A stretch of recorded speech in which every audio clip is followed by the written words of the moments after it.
Indeed, if such terms were truly meaningless, Kant's objections to the three theistic proofs would have to be restricted to the simple point that we cannot even conceive of the subject matter of these proofs, an objection that would beg the question in a rather crude and uninteresting way.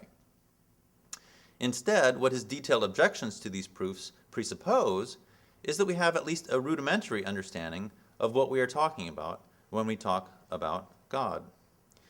I should also note that Des's paper shows in wonderful detail that Kant entertains robust reflections on God, and that this is consistent with his critical attitude and his critical remarks about the theistic proofs. So if this point weren't right, Des's paper would have been infinitely short, I think. The second point to note is that although Kant rejects the three traditional arguments that would establish theoretical cognition of God's existence, as Alan Wood has noted, Kant still seems to affirm a version of his own novel pre-critical theistic proof. Though there is no need for current purposes to reconstruct this pre-critical argument in detail, which Bob Adams and Andrew Chignell, among others, have done quite nicely in recent years, it is useful to recall its general structure. The basic idea consists in noting that to speak of a possibility, not only must what is to be possible satisfy the formal condition or the logical ground of possibility, namely the principle of contradiction, namely by not being inconsistent or contradicting itself, but a certain material or content must also be given that is subject to this formal condition. That is, there must be a material condition or ground of possibility. Kant then argues that the material ground of possibility cannot itself be merely possible. A vicious regress looms down that road, but must instead be actual. He concludes by inferring that the real ground of all possibility must be a necessary, unique, simple, immutable, eternal mind that contains the most fundamental realities and hence be God.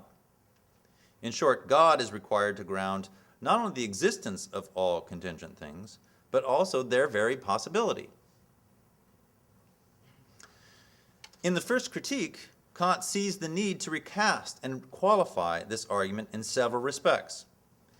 He recasts the argument by, at least sometimes, putting it in the terms of his critical characterization of reason as the faculty that searches for the unconditioned that conditions whatever conditioned item is given and stands in need of explanation.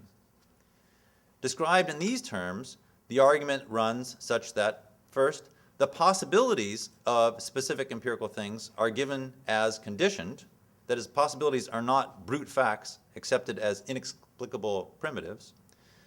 Second, reason seeks a ground or condition of these conditioned possibilities. It's analytically true that the existence of something conditioned entails the existence of a condition or set of conditions that condition it. 3, reason is satisfied only with the totality of conditions of these conditioned items, which is, if it's truly a totality, then it's necessarily unconditioned. And in this case, must be the ens realissimum, or God.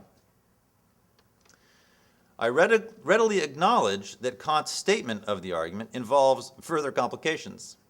For example, in section 2 of the ideal of pure reason, he introduces not only the principle of determinability, which is simply a version of the principle of excluded middle, but also the principle of complete determination, which involves the, quote, whole of possibility as the sum total of all predicates of things in general, end quote. He also holds that we must think of certain properties as realities and others as negations thereof, and that limited instances of real properties require or are in some way grounded or conditioned by the full realities. And then he moves on a less than straightforward path from this position to the ideal of an ens realissimum. Further, in section 3 of the ideal of pure reason, he suggests that since this argument alone might not be fully persuasive, one is naturally tempted to try to supplement it with a version of the cosmological argument, although he criticizes the effectiveness of this supplementation. Fortunately, however, we needn't go into these details, to understand the basic structure of his argument, according to which reason requires that we think of God as the ground of all possibility. Now for the crucial qualifications. After all, Kant says we cannot have theoretical cognition of God, and yet I just said he's got an argument showing that has as its conclusion that God exists. So something has to give here. Well, here's what gives. First, what the argument establishes is nothing more than, quote, God thought of in a transcendental sense, end quote, which falls well short of the traditional Judeo-Christian conception of God, since that concept involves an essential moral dimension. That is, if all we need is some being that is capable of serving as the ground for all possibility, it is not necessary to attribute any specifically moral qualities to such a being, nothing about a being's will or goodness. Elsewhere, Kant is explicit that God does not ground possibilities by willing them. Here, Kant explicitly notes that the argument can go awry if the supremely real being is hypostatized, and this is the especially bad part, I think, if it's personified. That's just not warranted on the basis of that argument. So if you want to know how the argument can go bad, it's if you take the conclusion to be personified. The predicates ascribed to God, according to this argument, must be minimal, therefore, because they do not go beyond what can be represented by the unschematized categories. What the argument thus shows is that reason requires that we accept God as a single necessarily existing substance that has sufficient power to ground all possibilities. Second, Kant notes that even if one takes the ground of possibility to be understood in such minimal terms, reason, quote, would already be overstepping its bounds by demanding that this reality should be given objectively, end quote. In other words, for us to have theoretical cognition of an object, that object would have to be given to us through the senses, which is not possible in the case of God, for, I think, complicated reasons, which I won't go into. Reason can demand of us that we assent to the object's existence, but it cannot demand of the object that it be given to us through the senses. That reason does not create its own objects, but must have them be given to us from without, is one of the fundamental limitations of our intellectual capacities that Kant wants to insist on. Insofar as one expects any theistic proof to reveal God's existence by way of objective evidence, that is, evidence that derives in some way from the presence or existence of the object, as opposed to evidence that would be based on reason's own needs or desires. So, insofar as one has that kind of expectation, one will, he argues, be disappointed by the proof. The argument thus suffers from what he refers to as an, quote, objective insufficiency, end quote. Third qualification, Kant proposes that we accept such a being as a subjective regulative principle, not as an objective constitutive principle. That is, given that such a being cannot be given to us through the senses and thus cannot be known as an object, it must be accepted solely on subjective grounds, subjective evidence. But since these grounds are based in an essential feature of our subject, namely our rationality, it is not an eliminable principle for us. Nor does it depend on anything that we might, in fact, do or not do. As a result, though the principle is subjective in one sense, it depends on one of our faculties, and we're a subject, it is not contingent, and it therefore qualifies as what we now think of as, in some sense, fully objective. Karl Amrex has made this kind of point repeatedly and effectively. In short, it is a regulative principle that directs us to think of such a being as underlying the possibilities of the things that we experience. And though we do not have objective theoretical cognition of such a being, and do not have any objective grounds for thinking that such a being is even really possible, we must nonetheless assent to its existence, where Andrew Chignell has charted very nicely what that assent amounts to in this case.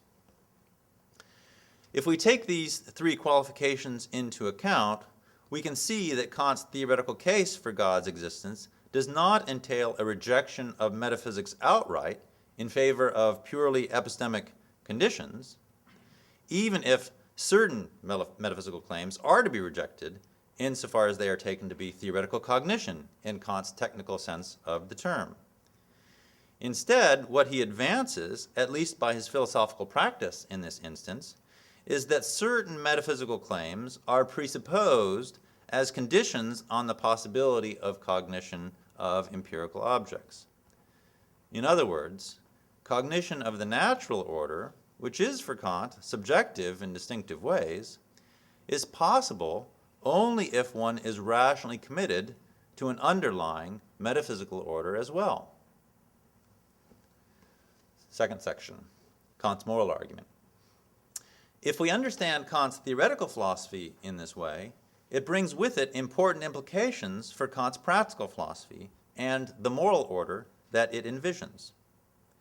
This can be seen most clearly with respect to Kant's so-called moral argument for the existence of God, which asserts that we must postulate God's existence if the moral law is not to be illusory for us.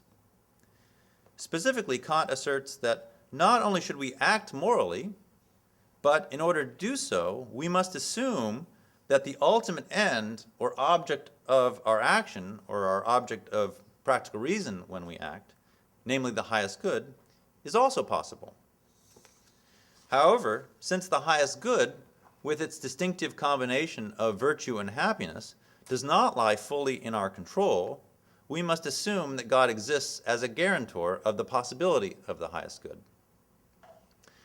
Kant's argument can be reconstructed, roughly and in its barest essentials, as follows. First, if morality is not false, then the highest good must be possible as an object of pure practical reason. Second, the highest good can be possible as an object of pure practical reason only if there is a necessary connection between virtue and happiness.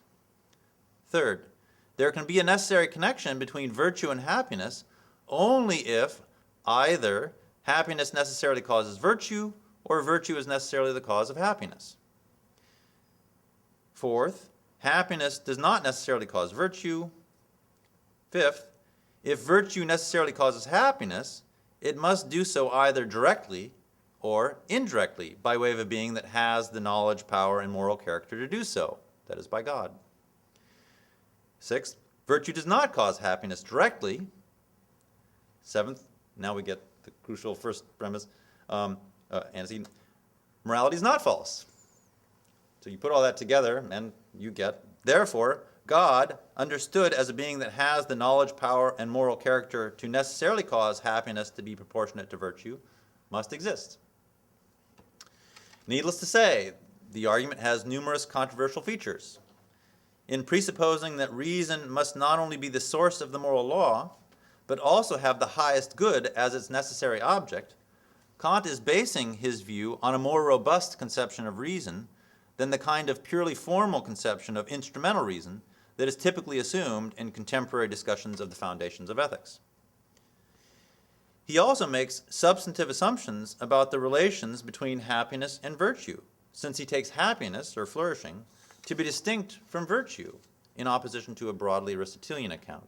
And he holds, unlike the Stoics, that virtue does not necessarily cause happiness. However, insofar as Kant explicitly adduces reasons in support of these assumptions, one might think that his argument is more vulnerable on issues that he does not explicitly address. Let me focus on two. First, one might think that the argument, if successful, establishes only the possibility and not the actuality of God. For if what must be explained is the possibility of the highest good, it can seem that the mere possibility of God suffices. That is, so long as the impossibility of God has not been demonstrated, we do not have reason to think that the highest good is impossible. Now, if one wanted to establish the actuality of the highest good, then perhaps the actuality of God would be required. But given Kant's starting point, namely that we must take the highest good to be possible, it can seem as if only the weaker conclusion follows.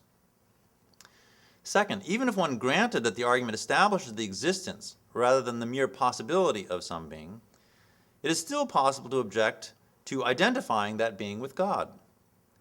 Specifically, even if one were warranted in inferring the moral perfection